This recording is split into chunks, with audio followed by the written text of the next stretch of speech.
American പ്രസിഡന്റായി സ്ഥാനമേറ്റ Donald ട്രംപിന് ആശംസകൾ നേർന്ന ഇസ്രായേൽ പ്രധാനമന്ത്രി ബെഞ്ചമിൻ നെതന്യാഹു. ഇരു രാജ്യങ്ങളും തമ്മിലുള്ള മഹത്തായ സഖ്യത്തിന്റെ ചരിത്രത്തിലെ തന്നെ വിപ്ലവകരമായ നിമിഷങ്ങളാൽ നിറഞ്ഞതായിരുന്നു ട്രംപിന്റെ ആദ്യഘട്ടമെന്ന് ഇസ്രായേൽ പ്രധാനമന്ത്രി ബെഞ്ചമിൻ നെതന്യാഹു പറഞ്ഞു.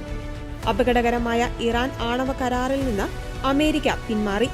ജെറുസലേമിനെ ഇസ്രായേലിന്റെ തലസ്ഥാനമായി അംഗീകരിച്ചു. അമേരിക്കൻ എംബസി ജെറുസലേമിലേക്ക് മാറ്റി.